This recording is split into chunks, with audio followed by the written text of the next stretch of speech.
Hey everyone, this is Assistant Professor Divya Vats. Welcome you all on the platform of Academic Panacea, जहां मिलता है आपको management, economics और commerce से related सभी प्रॉब्लम्स के कंप्लीट सॉल्यूशन और इसके साथ ही साथ UGC net exam and other competitive exam की कंप्लीट गाइडलाइन। तो ऐसे ही वीडियो लेक्चर्स पाने के लिए बने रहिए हमारे इस चैनल के साथ। और जैसा कि हम जानते हैं, हम अभी अपने UGC net exam teaching aptitude unit 1 को डिस्कस कर रहे हैं और उसी यूनिट में आगे बढ़ते हुए आज हम एक मोस्ट इम्पॉर्टेंट टॉपिक को डिस्कस करेंगे, दैट इज़ इवैल्यूएशन सिस्टम। इसमें आपके इवैल्यूएशन के जितने सारे टाइप्स हैं जो एनटीए नेट में पूछता है, वो सारे टॉपिक्स को आज हम डिस्कस करेंगे। ये आपका काफ़ी ज़्यादा इम्पॉर्टेंट टॉपिक है टीचिंग एप्टीट्यूड का। तो इससे रिलेटेड आज से हम एमसीक्यूज़ भी साइड बाय साइड शुरू करेंगे। ओके, तो चलिए आज का लेक्चर फिर शुरू करते हैं। Classification of evaluation techniques. अगर हम इवैल्यूएशन सिस्टम में उसके टेक्निक्स की बात करें तो ऐसे तो कई सारे क्लासिफिकेशन हो सकते हैं, लेकिन आपके एग्ज़ाम पॉइंट ऑफ व्यू से जो सारे मोस्ट फ्रिक्वेंटली आस्क्ड टाइप हैं आपके, या जो क्राइटेरिया जो जिन बेसिस पे आपको ज़्यादा क्वेश्चंस पूछे जाते हैं, मैं सिर्फ यहाँ उन्हीं को कवर अप कर रही हूँ। तो यहाँ पे आपके 3 मेजर क्लासिफिकेशन मैं दिखा रही हूँ आपको। फर्स्ट है according to classification of evaluation technique, जिसमें आपका फर्स्ट हो जाता है अकॉर्डिंग टू अप्रोच। सेकंड जो है आपका अकॉर्डिंग टू फ्रेज और फ्रेजेस ऑफ इंस्ट्रक्चर और फंक्शन, ये आपका इम्पॉर्टेंट है। और दूसरा है according to the nature of reference, ये भी आपका काफ़ी ज़्यादा इम्पॉर्टेंट है। इन दोनों से आपके क्वेश्चंस बहुत ज़्यादा पूछते हैं। तो फर्स्ट जो है आपका अकॉर्डिंग टू अप्रोचेस, इसमें आपके 2 क्लासेस होते हैं, एक आपका क्वांटिटेटिव, दूसरा है आपका क्वालिटेटिव। ओके, देन आपका सेकंड जो हेड होता है according to the phrases of instruction और फंक्शन बेसिस पे, इवैल्यूएशन के फंक्शन बेसिस पे आपके 3 कैटेगरी होते हैं, summative evaluation, formative evaluation and diagnostic evaluation.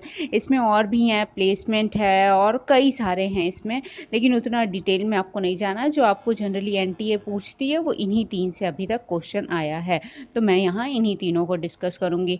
Then आपका जो थर्ड हेड है क्लासिफिकेशन का, वो है according to the nature of reference. Reference basis पे आपका 2 है, एक नॉर्म रेफरेंस टेस्टिंग है, क्राइटेरियन रेफरेंस टेस्टिंग है। ये दोनों ही इंपॉर्टेंट है आपका। तो अब इसे 1 बाय 1 हम जैसे भी क्लासिफिकेशन किए हैं उसके अकॉर्डिंग हम 1 बाय 1 डिस्कस करेंगे इसे। तो चलिए आगे बढ़ते हैं। Evaluation technique according to the approaches. अगर अप्रोचेस के बेसिस पे हम बात करें तो इसे सबसे पहले आप 2 क्लासेस में क्लासीफाई करोगे।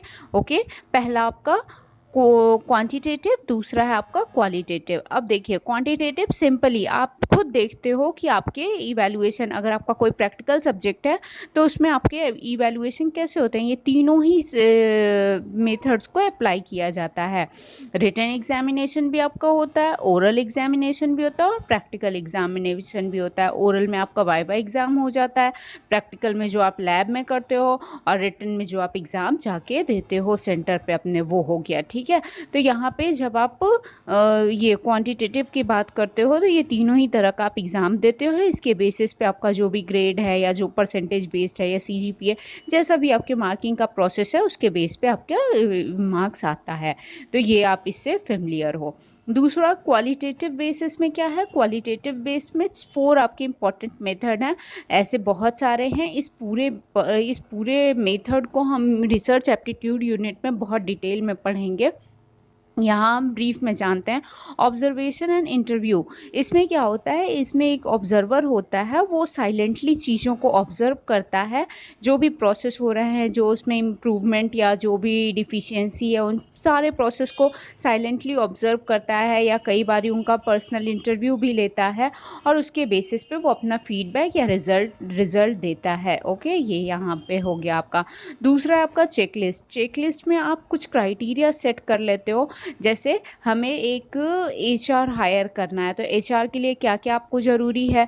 पहला तो उसकी क्वालिफ़िकेशन, तो यहाँ हम चेकलिस्ट से चेक करेंगे क्वालिफ़िकेशन, डन। उसके बाद हम देखेंगे कम्युनिकेशन स्किल, क्योंकि एचआर को कम्युनिकेशन की गुड कम्युनिकेशन स्किल चाहिए, कम्युनिकेशन, डन। इंटरपर्सनल स्किल, अगर आपका जो कैंडिडेट है वो बहुत ज़्यादा इंट्रोवर्ट है तो ये आपका कट हो जाएगा।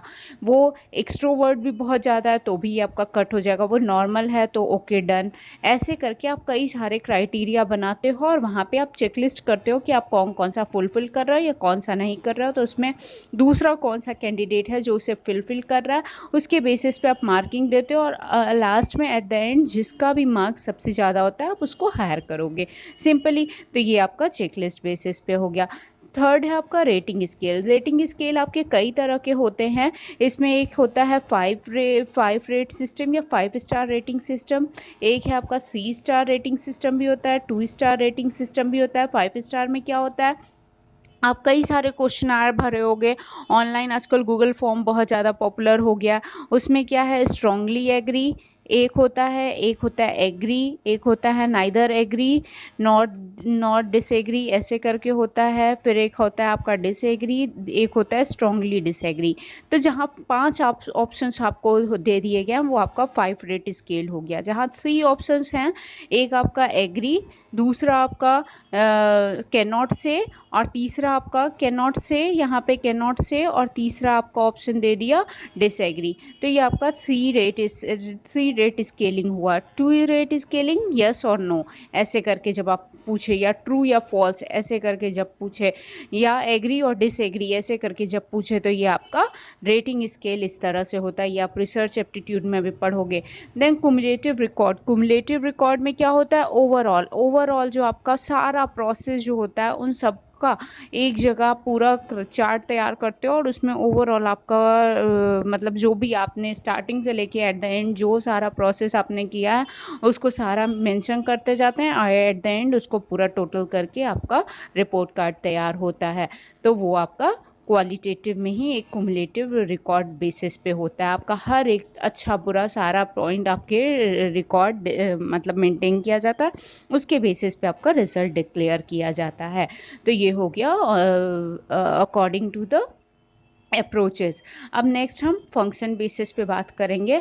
तो फंक्शन बेसिस पे या इंस्ट्रक्शन बेसिस पे हम 3 इंपॉर्टेंट टॉपिक को डिस्कस करेंगे। एक आपका समेटिव इवैल्यूएशन है, दूसरा आपका फॉर्मेटिव है, और तीसरा डायग्नोस्टिक इवैल्यूएशन है। एनटीए नेट में या यूजीसी नेट में अभी तक जो भी क्वेश्चंस आए हैं इन्हीं 3 से आए हैं, इसीलिए मैं इन्हीं 3 को डिस्कस करूँगी यहाँ पे। ओके, तो चलिए अब 1 बाय 1 इसे हम डिस्कस करते हैं। पहला है हमारा समेटिव इवैल्यूएशन या एक्सटर्नल इवैल्यूएशन। देखिए, जो हिंदी वाले हैं उनसे रिक्वेस्ट है कि वो इंग्लिश के टर्म्स पे भी फेमिलियर रहिए। क्यों? क्योंकि यहाँ पे क्या होता है, जो आपका एनटीए है उसकी हिंदी इतनी ज़्यादा क्रिटिकल हो जाती है कि वो आपको कभी समझ में नहीं आता है।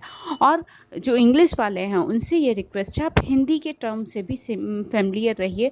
कई बार इंग्लिश टर्म से आपको उतना नहीं क्लियर होता है और कुछ चीज़ें आपको हिंदी टर्म से बहुत क्लियर हो जाती हैं। तो टर्मिनोलॉजी आप दोनों ही जानिए, हिंदी और इंग्लिश दोनों को आप जानिए, ठीक है। तो समेटिव इवैल्यूएशन को देखिए, हम हिंदी में इसका नाम क्या होता है, अंतिम मूल्यांकन, अंतिम अंतिम मूल्यांकन या योगात्मक मूल्यांकन, जहाँ पूरा योगात्मक मूल्यांकन, या आप कह सकते हो इसे संकलात्मक मूल्यांकन। तो अब देखिए, अंतिम जहाँ पे आप एट द एंड जो आप रिज़ल्ट देते हो, एट द एंड जो आप रिज़ल्ट देते हो वो आपका समेटिव हुआ। योगात्मक क्या हुआ, आप सब कुछ सम करते जाते हो, सब कुछ आप ऐड करते जाते हो जितना कुछ है, और उसके बेसिस पे आप रिज़ल्ट डिक्लेयर करते हो। ये आपका ये समेटिव इवैल्यूएशन सिस्टम हुआ। समेटिव इवैल्यूएशन में आप क्या करते हो, इंटायर प्रोसेस को सम करके उसके बेसिस पे रिज़ल्ट देते हो। तो चलिए अब इसे समझते हैं। ये यहाँ पे कहीं भी अगर आपको जब बोल दे at the end of the course और प्रोग्राम और activity, at the end word जब आ जाए तो उसे आंख बंद करके आप समेटिव इवैल्यूएशन टिक मार दीजिएगा। एट द एंड वर्ड जहाँ आए वहाँ आपका समेटिव इवैल्यूएशन सिस्टम होगा। ओके, फिर इसके बाद आया it involve formal testing of student. यहाँ पे फॉर्मल टेस्टिंग क्या क्या इन्वॉल्व होता है, जैसे कि आपका एनुअल एग्ज़ाम है, हाफ ईयरली एग्ज़ाम है, या कोई भी ऐसे एट द एंड जो आपका एग्ज़ाम हो रहा है वो सारा इसमें आपका समेटिव इवैल्यूएशन सिस्टम में आएगा। देन नेक्स्ट है आपका इट फोकस ऑन आउटकम। यहाँ पे अल्टीमेट और आउटकम क्या है, एट द एंड आपका आउटकम क्या आ रहा है उस पर डिस्कशन किया जाता है। देन नेक्स्ट है आपका it include oral reports, project, term papers, and team teaching, achievement test, ये सारा कुछ इसमें इंक्लूड किया जाता है। देन नेक्स्ट है इट शो हाउ गुड और how satisfactory the student is in accomplishing the objective. यहाँ पे ये देखते हैं कि स्टूडेंट का जो टारगेट था, जो उसका एम था, उसको वो फुलफ़िल करने में, अपने एम को, अपने टारगेट को अचीव करने में वो कितना ज़्यादा बेहतर उसका प्रदर्शन रहा, कितना अच्छा उसका गुड परफॉर्मेंस था और कितना वो सेटिस्फैक्ट्री था अपने परफॉर्मेंस से, वो कितना सेटिस्फैक्ट्री था। कई बार होता है ना कि आपका मार्क्स तो बहुत नहीं अच्छा आया लेकिन आपका परसेंटाइल काफ़ी हाई हो जाता है, तो वो मतलब आपका कितना सेटिस्फैक्ट्री था और कितना बेटर परफॉर्मेंस था, इन दोनों को ही जज किया जाता है। देन ये हो गया आपका समेटिव इवैल्यूएशन। अब समेटिव इवैल्यूएशन के हम एक एग्जांपल की बात करें तो एक तो आपका ईयरली एग्ज़ाम हो गया या हाफ ईयरली एग्ज़ाम हो गया। डेली लाइफ में अगर हम बात करें समेटिव इवैल्यूएशन की, तो आप देखो, जैसे आप बुक एक शॉप पे जाओ, बुक शॉप पे जाओ, वहाँ आप बुक परचेज़ करो, ओके। तो आप वहाँ पे 2-4 राइटर्स की बुक को कंपेयर करो और उसमें से जो आपको बेस्ट लगे उस राइटर की बुक आप ऑप्ट करो। सब्जेक्ट सेम था, बुक का टॉपिक सेम था, लेकिन आपने डिफरेंट राइटर्स को कंपेयर किया और एट द एंड एक राइटर को आपने सेलेक्ट किया। ये आपका सिलेक्शन जो था ये एडिटिव था, आपने हर किसी को कंपेयर किया, एट द एंड आपने एक रिज़ल्ट निकाला कि इस ऑथर को आपको ऑप्ट करना है, ठीक है। तो ये आपका समेटिव इवैल्यूएशन कहाया। ये एक मैंने ऐसे ही आपको कैजुअल एग्जांपल दिया। बाकी अगर आप टीचिंग पर्सपेक्टिव से देखिए तो इसमें आपका ईयरली एग्ज़ाम या हाफ ईयरली एग्ज़ाम, ये सारी चीज़ें कंसीडर की जाती हैं। दूसरा मेथड जो है वो है आपका फॉर्मेटिव इवैल्यूएशन। फॉर्मेटिव इवैल्यूएशन को आपका इंटरनल इवैल्यूएशन भी कहते हैं और कंटिन्यूअस इवैल्यूएशन भी कहते हैं। फॉर्मेटिव इवैल्यूएशन, जब भी आपका फॉर्मेटिव इवैल्यूएशन की बारी आए तो इसको एक आप निमोनिक याद रखिएगा, डबल सी। पहला सी क्या है? कॉन्टिन्यूअस। दूसरा सी क्या है? कॉम्प्रिहेंसिव। कॉन्टिन्यूअस यानी जहाँ डेली आपके इम्प्रूवमेंट के लिए कुछ कुछ किया जाए, वो आपका कंटिन्यूअस हो गया। कॉम्प्रिहेंसिव यानी ओवरऑल, जहाँ आपके ओवरऑल चीज़ों का एनालिसिस हो और उस पर इम्प्रूवमेंट की बात करा जाए। तो फॉर्मेटिव जब भी आएगा आप ये सी को याद रखिएगा, ये इसका निमोनिक हुआ। सी बेस्ड इवैल्यूएशन सिस्टम जो हुआ, CCE आप कह सकते हो या CC याद करो, डबल C, वो आपका फॉर्मेटिव सिस्टम हुआ जहाँ डेली ओवरऑल आपका इवैल्यूएशन हो रहा है, वो आपका फॉर्मेटिव इवैल्यूएशन कहलाता है। अब देखिए फॉर्मेटिव इवैल्यूएशन में क्या होता है। फॉर्मेटिव इवैल्यूएशन को पहले आप इसको हिंदी इसका नाम जान लीजिए। इसका नाम होता है हिंदी में संरचनात्मक मूल्यांकन या निर्माणाधीन। देखिए नाम से ही कितना यहाँ क्लियर हो गया, देखिए हिंदी नाम से ही कितना क्लियर हो गया। निर्माण के अधीन, जो सारे काम अभी निर्माण के अधीन हैं वो सारा आपका फॉर्मेटिव इवैल्यूएशन कहलाएगा। निर्माण के अधीन मतलब जो अंडर कंस्ट्रक्शन आपके जो सारे वर्क अभी हैं वो सारा आपका फॉर्मेटिव इवैल्यूएशन कहलाएगा। फॉर्मेटिव इवैल्यूएशन जहाँ टीचर हर एक दिन डेली बेसिस पे, हर एक एक सिंगल डे वो आपके हर एक कमियों को बताता है जो कि आपको बिल्कुल अच्छा नहीं लगता जानना, वो सारा कुछ आपके फॉर्मेटिव असेसमेंट में आता है।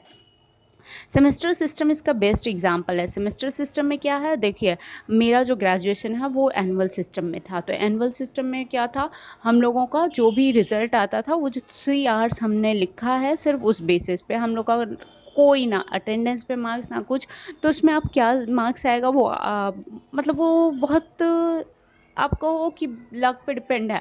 मान लो उस दिन आपकी तबीयत ख़राब हो गई या कुछ भी रीज़न, तो ये आपका पूरा ईयर बर्बाद। सेमेस्टर में क्या है, आप अपना कंटिन्यूअस इम्प्रूवमेंट आप जान सकते हो, आप अपने आप को इम्प्रूव कर सकते हो। यहाँ पे आपके अटेंडेंस से, डेली अटेंडेंस से लेके क्लास बिहेवियर, टीचर असेसमेंट से लेके आपको हर एक पॉइंट पे आपको मार्क्स रखा गया है ताकि बच्चों का ओवरऑल डेवलपमेंट हो, वो एक दूसरे से पार्टिसिपेटिव हो सके, उन्हें टीम वर्क में काम करना आ सके। ये सारा मेन मोटो है आपके फॉर्मेटिव इवैल्यूएशन का, ठीक है। यहाँ पे CC कॉन्टिन्यूअस आपका कॉम्प्रिहेंसिव असेसमेंट चलता रहता है, इवैल्यूएशन होता है, तो ये सारे इसके प्लस पॉइंट हैं, ठीक है। तो यहाँ पे इसका हिंदी नाम क्या हुआ, संरचनात्मक या निर्माणाधीन या रचनात्मक। इसे रचनात्मक भी कह सकते हैं, जिसकी रचना अभी चल रही है, जहाँ आप प्रोसेस आप फॉर्मेशन कर रहे हो, आप फॉर्मेशन कर रहे हो, वो सारा आपका फॉर्मेटिव इवैल्यूएशन होता है। अब इसे हम समझ लेते हैं स्टेटमेंट फॉर्म में। Use for judging the worth of progress of programme, यहाँ पे प्रोग्राम के प्रोग्रेस को जज किया जाता है। देन नेक्स्ट है आपका डन कंटिन्यूअसली, ठीक है, कॉन्टीन्यूअस बेसिस पे होता है। फिर यहाँ पे आपके फीडबैक दिए जाते हैं और कंटिन्यूअस फीडबैक के बेसिस पे आपको इम्प्रूवमेंट मतलब किया जाता है। स्टूडेंट आर मोर एक्टिव, यहाँ पे आपके टीचर जो हैं वो पैसिव हो जाते हैं, आपके टीचर जो हैं वो एज अ गाइड आपको टाइम टू टाइम गाइडेंस देते हैं, और स्टूडेंट जो हैं वो ज़्यादा पार्टिसिपेटिव भी होते हैं। यहाँ उनकी टीम बिल्डिंग, टीम वर्क की जो स्पिरिट है वो बढ़ जाती है, और इसके साथ ही यहाँ पे टीचर जो है वो पैसिव हो जाता है, स्टूडेंट जो है वो एक्टिव हो जाता है, ठीक है। अब the teacher acts as a coach and assist the process, teacher यहाँ कोच या गाइड या मेंटोर की तरह काम करता है, सिर्फ वो चीज़ों को बताता है कैसे करना है, लेकिन करना एट द एंड करना स्टूडेंट्स को होता है। Formative evaluation is informal in nature, informal होता है क्योंकि हर एक दिन डेली बेसिस पे हो रहा है। देखिए आपका वो जो एनुअल सिस्टम एग्ज़ाम था उसमें आपके 3 आवर्स बहुत आपका फॉर्मल हो जाता था, 3 आवर्स में आपने जो परफॉर्म किया आपकी मार्किंग, आपकी स्कोरिंग उसी बेसिस पे हुई। लेकिन यहाँ क्या है, आपका टीचर असेसमेंट भी होता है, तो टीचर असेसमेंट आपका इनफॉर्मल ही तो हो गया। वहाँ टीचर आपको आपके हर एक चीज़ को देख रहा है, आपका कैसा बिहेवियर है क्लास में, आप कितने अटेंटिव हो, आपका ओवरऑल, तो ये आपका इनफॉर्मल नेचर का हो गया। देन नेक्स्ट आपका आता है improving understanding and performance over the short period of time. यहाँ आपको हर शॉर्ट पीरियड, जैसे आप सेमेस्टर सिस्टम 6 मंथ का होता है लेकिन आपको मिलते 3 मंथ्स हैं, और इस 3 मंथ्स में आप हर एक दिन अपने आप को इम्प्रूव कर रहे हो, आपको शॉर्ट पीरियड मिलता है। मान लो एक सेमेस्टर आपका थोड़ा गड़बड़ाया भी किसी सब्जेक्ट में, तो आप उसको मतलब इम्प्रूव और करके उस सब्जेक्ट के मार्क्स को आप नेक्स्ट सेमेस्टर में अपना कवर अप कर सकते हो, तो ये सारी चीज़ें यहाँ प्लस पॉइंट हो जाते हैं। It also define specific error that need to corrected, यहाँ पे आप अपनी गलतियों को सुधार भी सकते हो easily. The formative evaluation provide information for making instruction, यहाँ पे आपको इंस्ट्रक्शंस भी दिए जाते हैं, जो आपका टीचर होता है, जो एज अ टीचर आपका एज ए गाइड जो वर्क करता है, वो आपको इंस्ट्रक्शंस भी देता है, इन्फॉर्मेशन भी प्रोवाइड करता है, और जहाँ भी आपके गलतियाँ हो रही हैं उसके लिए वो रेमेडीज़ भी देता है कि आप किस तरह से खुद को और ज़्यादा इफेक्टिवली इम्प्रूव कर सकते हो। Then the formative evaluation also provide teachers feedback, यहाँ टीचर आपके फीडबैक देते रहते हैं रिगार्डिंग द इफ़िशियंसी, और इसके साथ ही साथ ये जैसे टीचर को भी यहाँ पे स्टूडेंट का तो इम्प्रूवमेंट हो ही रहा है, साथ ही साथ इसके साथ ही साथ टीचर भी अपने आप को इम्प्रूव कर पाता है। टीचर को भी ये पता चलता है कि किस मेथड को किस तरह से वो यूज़ करे तो उसका कैरिकुलम और ज़्यादा इंटरेक्टिव हो सकता है। टीचर भी मान लीजिए अगर नया है तो एक सेमेस्टर उसको थोड़ा बच्चों के साथ कवर अप होने में टाइम लग गया, तो नेक्स्ट सेमेस्टर वो और ज़्यादा इम्प्रूवमेंट करेगा।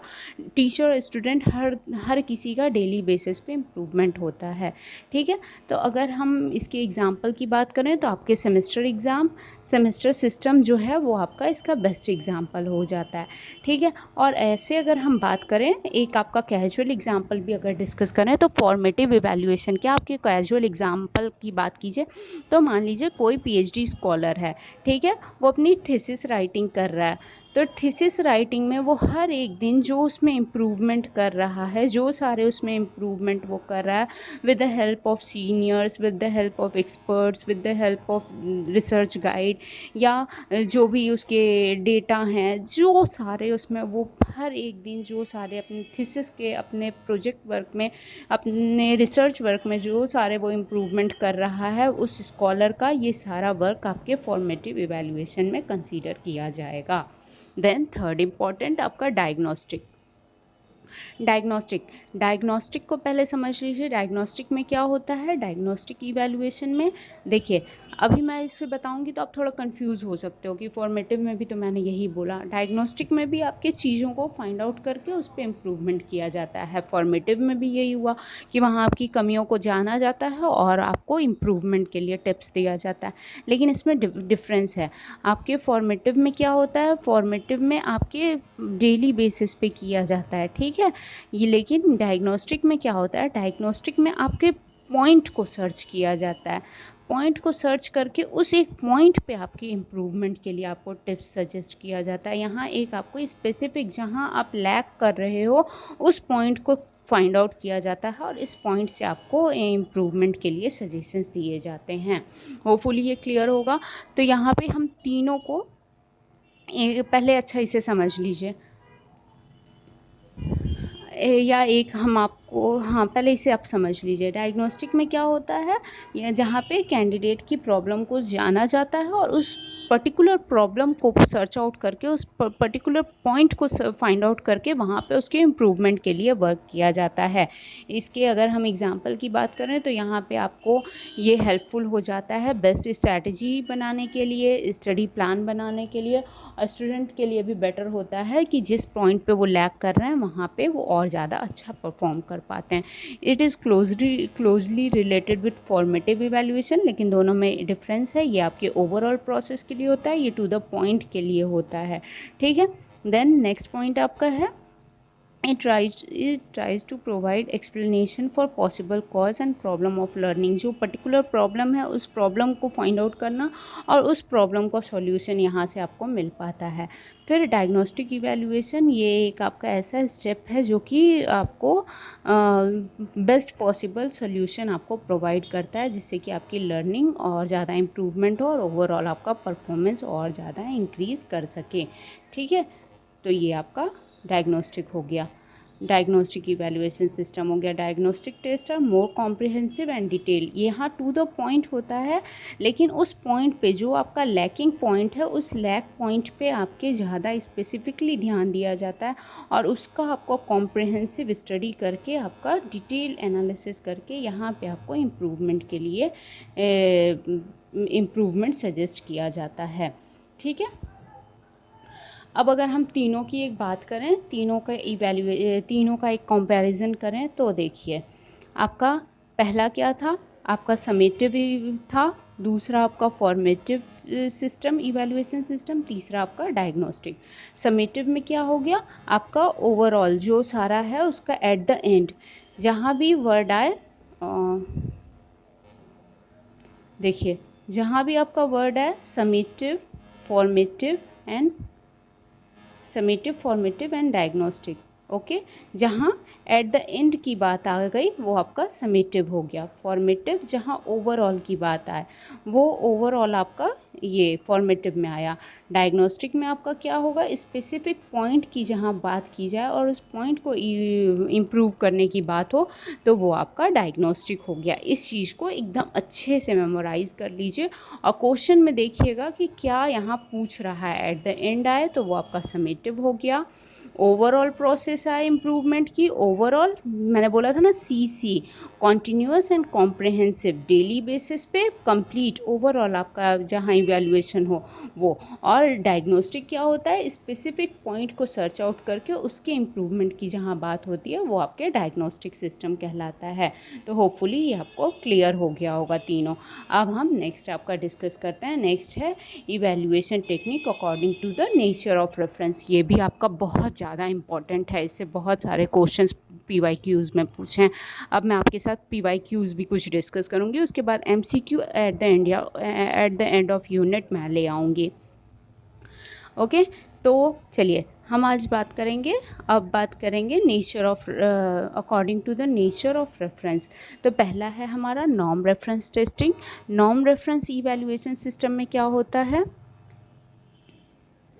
नॉर्म रेफरेंस में देखिए यहाँ पे आप एक बच्चे से दूसरे को, वन एंड अनदर को जहाँ आप कंपेयर करो, एक से दूसरे को आप कंपेयर करो कि ये कितना इक्वल है, कितना इक्वलेंट है, इक्वल है या नहीं, जहाँ आप ये बात करो performance of one and another को जहाँ आप चेक करते हो वो आपका नॉर्म रेफरेंस टेस्टिंग कहलाता है।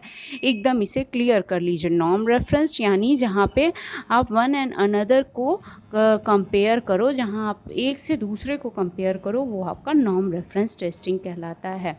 This method is use to understand how student score in compare to other student. ठीक है, विथ सिमिलर एक्सपीरियंस, एक ही एक्सपीरियंस के दो स्टूडेंट को आप कंपेयर करते हो कि कि किसका परफॉर्मेंस ज़्यादा अच्छा रहा है। इसमें आप एग्जाम्पल की अगर बात करो तो IQ टेस्ट जैसे आप एक ही क्लास के, जैसे आप 7th स्टैंडर्ड के 10 बच्चों का IQ टेस्ट करा लो, 7th क्लास के बच्चे हैं और 10 बच्चों को आप ऑप्ट करो और सबका आप IQ टेस्ट करा लो और उनका स्कोर जैसे किसी का 70 आया, किसी का 80 आया, किसी का 95, तो अब आप इसमें ऐसे और भी आया उनका मार्क्स, तो अब आप इसमें आप सीरीज़ डिसाइड कर सकते हो, एक को दूसरे से कंपेयर कर सकते हो कि कौन से बच्चे का ज़्यादा IQ हाई लेवल है। तो यहाँ पे जहाँ आप एक से दूसरे को कंपेयर करते हो वो आपका नॉर्म रेफरेंस टेस्टिंग कहलाता है। इसे आप बहुत अच्छे से समझ लीजिए। दूसरा है आपका क्राइटेरियन रेफरेंस टेस्टिंग। क्राइटेरियन नाम से ही समझ में आ रहा है, जहाँ आप कोई क्राइटेरिया फिक्स कर दो, जहाँ आप कोई एक स्टैंडर्ड डिफाइन कर दो, एक स्टैंडर्ड आप सेट कर दो कि इस स्टैंडर्ड के बेसिस पे हमें अपना जजमेंट देना है, तो वो आपका क्राइटेरियन रेफरेंस टेस्टिंग आता है। फॉर एग्जांपल अगर इसकी एग्जांपल की हम बात करें तो यहाँ पे मान लीजिए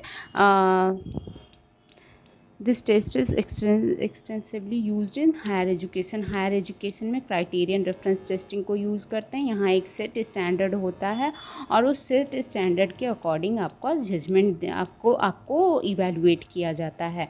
जैसे कि इसका एग्जांपल अगर मेजरमेंट ऑफ बॉडी टेम्परेचर हमें पता है हमारा बॉडी टेम्परेचर 98.6 डिग्री फ़ारेनहाइट, ये एक आपका जनरल नॉर्मल ह्यूमन बीइंग का है।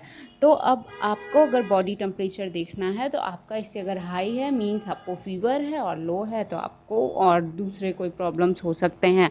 तो ये आपका क्राइटेरियन रेफरेंस, जहाँ की एक क्राइटेरिया सेट है और उस क्राइटेरिया से आप देखते हो कि आप इससे कितने अबव हो या कितने बिलो हो। ठीक है, जैसे आपका पॉवर्टी लाइन आपका कैसे डिसाइड होता है? पॉवर्टी लाइन आपका कैसे होता है? एक आपका होता है ना APL अबव पॉवर्टी लाइन और दूसरा होता है BPL बिलो पॉवर्टी लाइन, जिन्हें कि सारे ये आपके गवर्नमेंट के बहुत सारे स्कीम की फैसिलिटीज़ मिलती है। APL में भी आपके इकोनॉमिक वो बैकवर्ड क्लास जो आजकल कंसीडर किया गया, ये सारी चीज़ें हैं। सॉरी। तो ये आपका क्राइटेरियन रेफरेंस टेस्टिंग हो गया।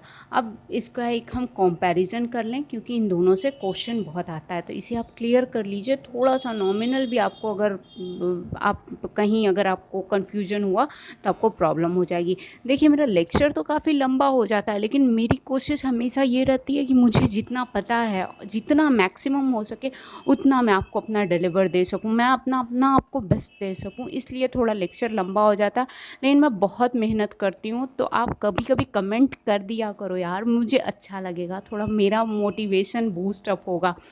अच्छा लगता है जब बच्चों के अच्छे अच्छे कमेंट्स आते हैं, तो लगता है चलो और मोटिवेशन मिलता है कि और अच्छा हमें करना चाहिए। तो थोड़ा अगर देखा करो तो आप लोग भी एफर्ट लगता है, तो थोड़ा आप भी मेरा भी मोटिवेशन का ध्यान रखो। ओके, तो यहाँ पे हम डिफरेंस की बात करते हैं, क्राइटेरियन रेफरेंस और नॉर्म रेफरेंस की। तो क्राइटेरियन रेफरेंस में क्या होता है, यहाँ पे आपका एक सेट स्टैंडर्ड होता है, उसके बेसिस पे आप जज करते हो। और नॉर्म रेफरेंस में क्या होता है, आप वन टू अनदर को जज करते हो। ठीक है, पर्पज़ क्या होता है क्राइटेरियन रेफरेंस का? आपका पर्पज़ होता है one on the basis of pre determined आपका टारगेट होता है। यहाँ पे आपको वन एंड अनदर की बात आप करते हो। ठीक है, आइटम कैरेक्टरिस्टिक्स की बात करो तो यहाँ पे आपका सैम्पल बेसिस पे होता है, और यहाँ पे ये सैम्पल बेसिस पे क्या होता है, जो आपका सेट स्टैंडर्ड है आप उसको सैम्पल मान लेते हो और उसके बेसिस पे आप चेक करते हो। लेकिन यहाँ पे वैरायटी होती है, जैसे हो सकता है एक गवर्नमेंट स्कूल के बच्चों का IQ उतना अच्छा ना हो, उसमें ऑलमोस्ट आपके नॉर्मल लेवल पे आए, लेकिन एक आपका उसी सिटी का एक टॉप स्कूल है या आपके सेंट्रल गवर्नमेंट का स्कूल है, तो वहाँ पे बच्चों का परफॉर्मेंस ज़्यादा, IQ लेवल ज़्यादा अच्छा हो। तो ये वैरी करता है जैसे आप ग्रुप में अपना स्टडी कर रहे हो उसके अकॉर्डिंग। स्कोर रिपोर्टिंग की बात करें तो जो आपका क्राइटेरियन रेफरेंस है on the basis of percentage यहाँ दिया जाता है, और नॉर्म रेफरेंस में एक से दूसरे को कंपेयर किया जाता है, इसलिए परसेंटाइल रैंक दिया जाता है। जैसे कि आपकी NTA आपका परसेंटाइल आजकल दे रही है आपके रिजल्ट में, ठीक है, तो ये आपका परसेंटाइल बेसिस पे एक से दूसरे को कंपेयर किया जाता है। परसेंटाइल में क्या होता है कि 100 से जो बच्चा 100 के जितना करीब होगा वो उतना हाईएस्ट होगा, और जो उससे जितना पीछे आएगा, मतलब 80 वाला उससे कम, 70 वाला उससे कम, इस तरह से होता है, ठीक है। परसेंटाइल में 100 के जो जितना करीब होगा वो उतना मैक्सिमम स्कोर करेगा। अब इसके एग्जांपल की हम बात करें तो मान लीजिए एक बच्चा है रमन ने 90% मैथ्स में उसका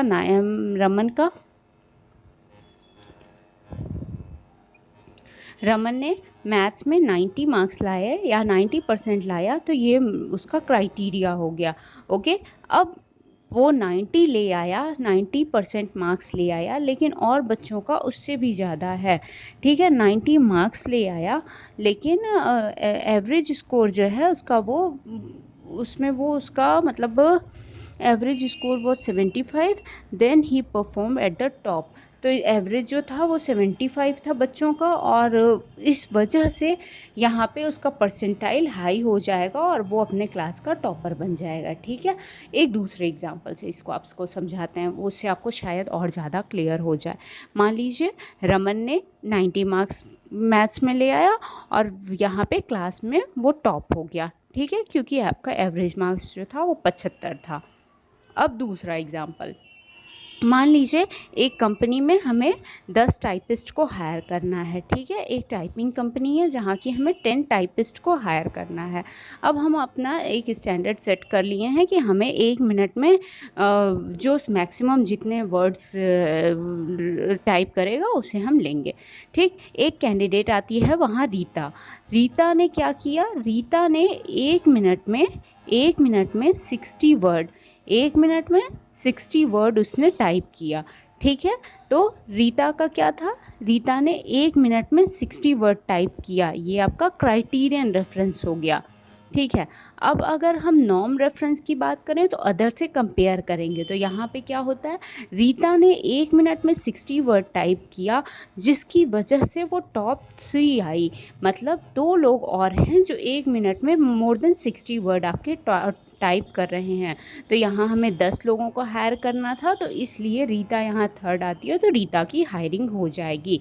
मेरे ख्याल से इस एग्जाम्पल से अब आपको और ज़्यादा क्लियरिटी मिल गई होगी कि रीता ने 1 मिनट में 60 वर्ड 1 मिनट में 60 वर्ड आपका टाइप किया रीता ने, तो ये आपका हो गया क्राइटेरियन रेफरेंस। और रीता ने अदर के कंपैरिजन में थर्ड थे, क्योंकि रीता ने 1 मिनट में 60 वर्ड टाइप किया, मान लीजिए राम ने 1 मिनट में 62 वर्ड टाइप किया, और रोहन ने मान लीजिए 1 मिनट में 70 वर्ड्स को टाइप किया। इस वजह से रीता अदर के कंपैरिजन में यहाँ 60 वर्ड टाइप करके थर्ड रैंक पे आ रही है, ठीक है। तो ये आपके नॉर्म रेफरेंस टेस्टिंग हो गया, जहाँ एक से दूसरे को आप कंपेयर कर रहे हो। होपफुली ये आपको क्लियर होगा। अगर आपको वीडियो अच्छा लगा देन आप कमेंट करके अपना फीडबैक ज़रूर दीजिएगा, और अगर वर्दी लगा हो तो अपने फ्रेंड्स के साथ इसे शेयर कीजिए, because sharing is caring. And stay tuned, stay connected. Thank you, thanks for watching.